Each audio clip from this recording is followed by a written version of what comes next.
Miren ustedes esto. Esto es un tema corto, vamos a hacer rápido, ¿no es cierto? Yo quiero más que todo que empiecen a razonar. ¿Qué es lo que ven ahí en las dos tomografías? ¿Alguien quiere decir?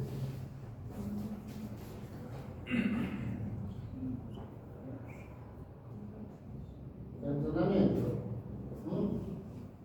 A ver, ¿quién quiere decir algo?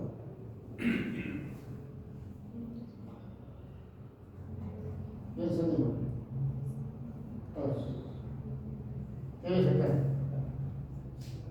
Ahí.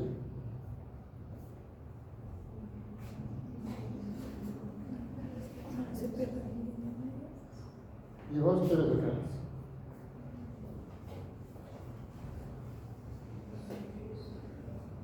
El resto también.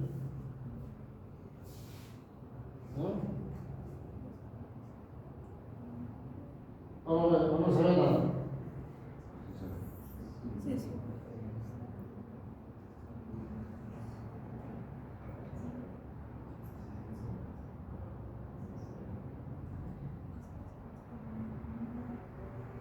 ¿Qué es lo que decir cuando tenemos que ver una tomografía? ¿Qué es lo que tenemos que concentrarnos en ver? Primero, línea media. ¿Cuál es la línea media conservada? Desplazamiento de la línea media. No. Después, ¿qué otra cosa hay que ver? Los ventrículos. ¿Están simétricos los ventrículos? No. ¿Qué otra cosa? Surcos de la convexidad. ¿Tiene surcos? No. Pues ya le faltan muchas cosas, ¿no es cierto? ¿Qué otra cosa vemos acá?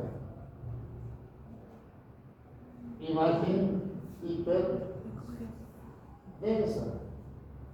Y cuando vemos imagen hiperdensa para nosotros es, ¿qué es? ¿Ah? ¿Qué es?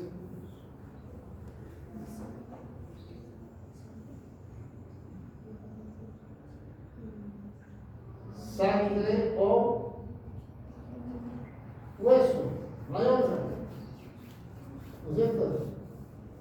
Entonces, si yo sé que la parte ósea está en la periferia y acá no tiene que haber, entonces eso será sangre. Ahora, ¿dónde está ubicado? Está ubicado en el espacio suprarrenal, ¿no es cierto? Ahora está lo mismo. ¿Qué vemos? La línea media está levemente desplazada. ¿Sí? ¿Qué más vemos? Una imagen hipodensa periférica con una imagen hiperdensa en la parte central, ¿no es cierto? Que correspondería a un hematoma intraparenquimatoso. ¿Por qué? Porque es grande, un coágulo, ¿no es cierto? Pues fíjense, cuando vemos la tomografía tenemos que empezar a aprender a interpretar, porque si no siempre vamos a equivocarnos. Y lo que yo quiero es que ustedes aprendan a observar, mirar qué es lo que falta y qué es lo que sobra. Porque si no hacen eso, siempre se van a equivocar. Y yo no quiero que se equivoquen. Es importante saber lo que avanzamos, lo que yo llamo anatomía tomográfica, la parte normal, para ver después esto que es lo patológico. Pero esto es algo interesante y vemos esto: encefalitis herpética. Cuando hablamos de encefalitis herpética, nos estamos refiriendo a un proceso inflamatorio del cerebro. Porque cuando hablamos de meningitis, hablamos de inflamación, infección de las meninges, por eso se llama meningitis, ¿no es cierto? Es un proceso inflamatorio de las capas que cubren el cerebro. En este caso, encefalitis es una infección del parénquima cerebral. Es totalmente diferente. El detalle que esto, en general, muchos de los médicos, yo diría casi todos, no le dan importancia. Entonces, ¿qué es la encefalitis herpética? Es la presencia de un proceso inflamatorio del parénquima cerebral con repercusión clínica neurológica, ¿no es cierto? Y en general la encefalitis herpética es una enfermedad grave provocada por el herpes virus tipo 1 y el tipo 2. Ahora, ¿es endémica? Sí. ¿Es estacionaria? No. ¿Se presenta en pacientes con bajas defensas? No. O sea que cualquiera de ustedes puede enfermar. No es necesario que tenga defensas bajas. Uno puede tener todas las defensas normales, puede enfermar. No es necesario que esté en invierno, puede ser en verano, se enferma. Se presenta en cualquier época del año y en cualquier paciente. Entonces, esa es la característica de esto. Que por eso que cuando el paciente va a la emergencia, no piensan en esto. ¿Por qué? Porque no les enseñan. Y en general ustedes, en teoría, aprenden lo que les enseñan. Lo que no les enseñan, no estudian. Es así, ¿o no? Ustedes para saber qué estudian. Lo que se avanza. Y lo que no se avanza, no estudian. O estudian de más. ¿Quién estudia de más? Nadie. Ese es el problema. La gran mayoría de los colegas, ya sean pediatras, clínicos, no sé, neurólogos, no les enseñan esto. Y por eso no saben. Yo quiero que a ustedes no les pase lo que al resto les pasa. Entonces, fíjense, es la imagen hipotética, frontotemporal. Se presenta en general este tipo de características en pacientes inmunocompetentes por una reacción, si quieren, o reactivación del virus, ¿no es cierto?, que previamente ha sido expuesto.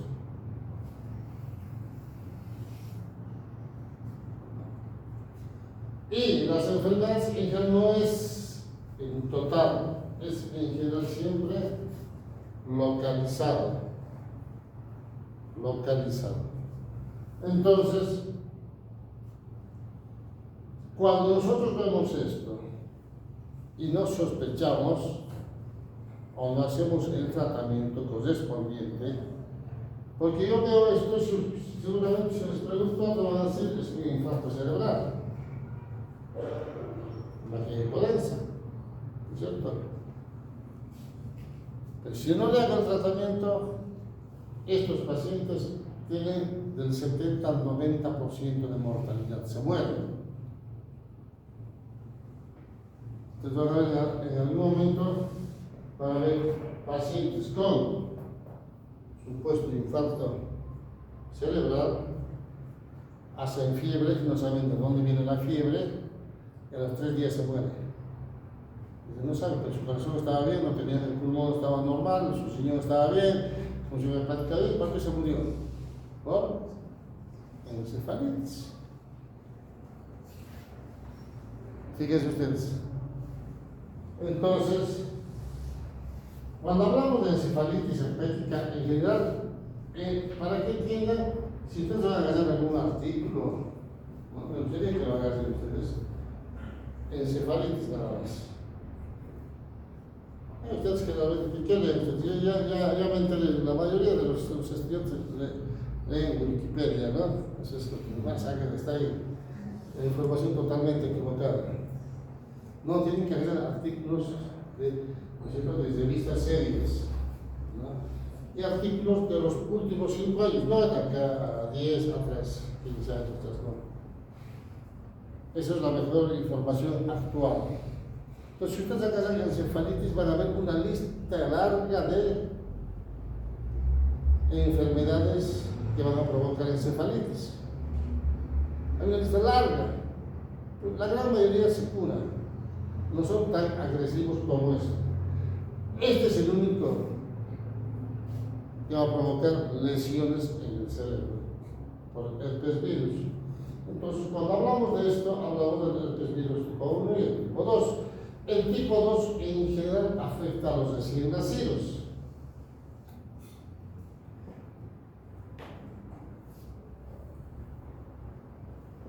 También afecta a los pacientes que tienen la inmunosupresión, la desconocida, aquellos que están con infección sistémica, ¿no es cierto? Todos esos. Mientras que el virus tipo 1 afecta a los pacientes normales, como ustedes. Es circunstancial, es como sacarse la lotería, si quieren. A uno le tocó, porque estaba en contacto con alguien o porque se reactivó por alguna causa ya el virus que tenemos adentro. Entonces, pero ¿qué áreas comprometen? Fundamentalmente el área frontal, lóbulo frontal, temporal y el gyrus del cine. Son las áreas de preferencia. Entonces,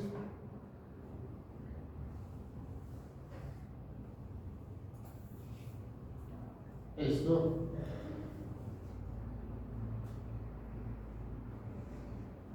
cuando hay pacientes que tienen este tipo de lesiones en el cerebro que no responden al tratamiento médico, no responden al tratamiento antiedema, no responden al tratamiento, digamos, específico, porque llegó tarde, ¿no es cierto? ¿Qué es lo que debemos hacer? Tratamiento antiedema y tener clorhipertónico, manitol, ¿no es cierto? Todo lo que sea para bajar el edema cerebral y el tratamiento para el herpes virus tipo 1, en general, a mano tenemos el aciclovir, ¿no es cierto? Así que está llevando pediatría, ¿no es cierto? Pregunten de este tema, a ver qué les dice su docente. ¿O ya terminaron? ¿Ya terminaron? Y se salvó. ¿Y por qué siempre a mí me dejan hasta el último? Todo el mundo, ya nadie viene. Es el único que viene a dar clases. No, entonces, se tiene que hacer medición de pique. Seguramente los que fueron al Congreso escucharon esto. Medición de pique. En general se habla mucho de eso y se sigue haciendo. Pero actualmente hay otro tipo de mediciones que se pueden medir sin invadir el cerebro. ¿No es cierto? Entonces, cuando hacemos eso, y nos responden, es el tratamiento quirúrgico como última alternativa. Este se los muestro a razón de que nosotros tuvimos unos cuantos casos en el hospital y nosotros no sabíamos. Este es uno de mis residentes que están colocando la fibra del monitor de PIC. Este es el monitor.